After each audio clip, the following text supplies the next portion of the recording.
Assalomu alaykum hammaga. Bemorimiz bilan tanishtirib o'taman. Erkak kishi, demak 91-yil.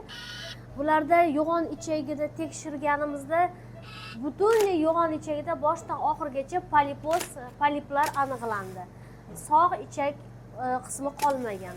Bularda nima shikoyat bo'lgan? Demak, axlat tez-tez suyuq kelgan hamda qon aralash, shilliq aralash bo'lgan.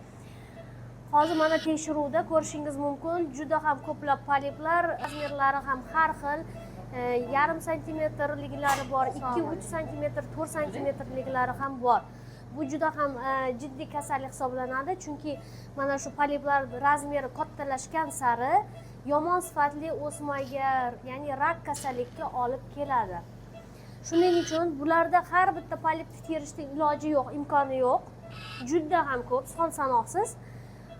Bularda taktikamiz, demak, yo'g'on ichakni poliplar bilan birga olib tashlaymiz. Bu kasallik shunaqa genetik xarakterga ega bo'ladi. Bularning otalarida ham bo'lgan ekan va nasldan o'tgan. Demak, bu bemorimizda yo'g'on ichagini, demak, rezeksiya qilib olib tashlaymiz plan. Lekin to'g'ri ichakda ham polip juda ko'p. Mana ko'rib turganingizdek, katta razmerda juda ham ko'p qonash anaqa belgilari bilan. Shuning uchun to'g'ri ichakdagi, oching.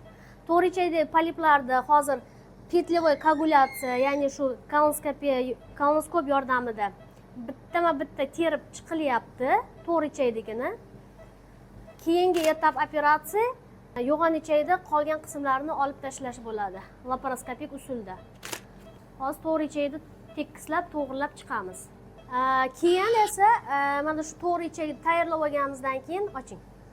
Ingichka ichakni to'g'ri ichakka olib kelib ulaymiz.